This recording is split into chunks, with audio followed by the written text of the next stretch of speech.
హార్దిక్ పాండ్యా ఇప్పుడు న్యూస్లో ఎక్కువగా కనిపిస్తున్నారు. రీజన్ ఏంటి అంటే అతని వైఫ్ తన ప్రాపర్టీలో 70% తీసుకుంది అండ్ ఆమె తన నుంచి డైవోర్స్ తీసుకోబోతుందని. నేనైతే దీనికి సంబంధించిన అఫీషియల్ అప్డేట్ ఏమీ వినలేదు.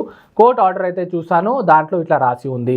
ఇంకొక విషయం ఏంటి అంటే జనాలు టెన్షన్ పడుతున్నారు, తమ పేరు మీద ఎక్కువ ప్రాపర్టీ ఉంటే ఫ్యూచర్లో వైఫ్ తమ ప్రాపర్టీ అంతా తీసుకొని వెళ్ళిపోతుందేమో అని. వైఫ్ 70% ప్రాపర్టీ అయితే తీసుకోలేదు. ఫర్ ఎగ్జాంపుల్ పాండ్యా కేసులో చైల్డ్ కస్టడీ గురించి ఇద్దరి మధ్యలో నెగోషియేషన్స్ అయితే అందులో హార్దిక్ పాండ్యా 70% ఇవ్వాలి ఆర్ 100% ఇవ్వాలి ఆ చైల్డ్ స్టడీస్ కోసం అనేది తన డిసిజన్ అవుతుంది. ఎప్పుడు కూడా లీగల్గా వైఫ్ 70% క్లెయిమ్ చేయలేదు.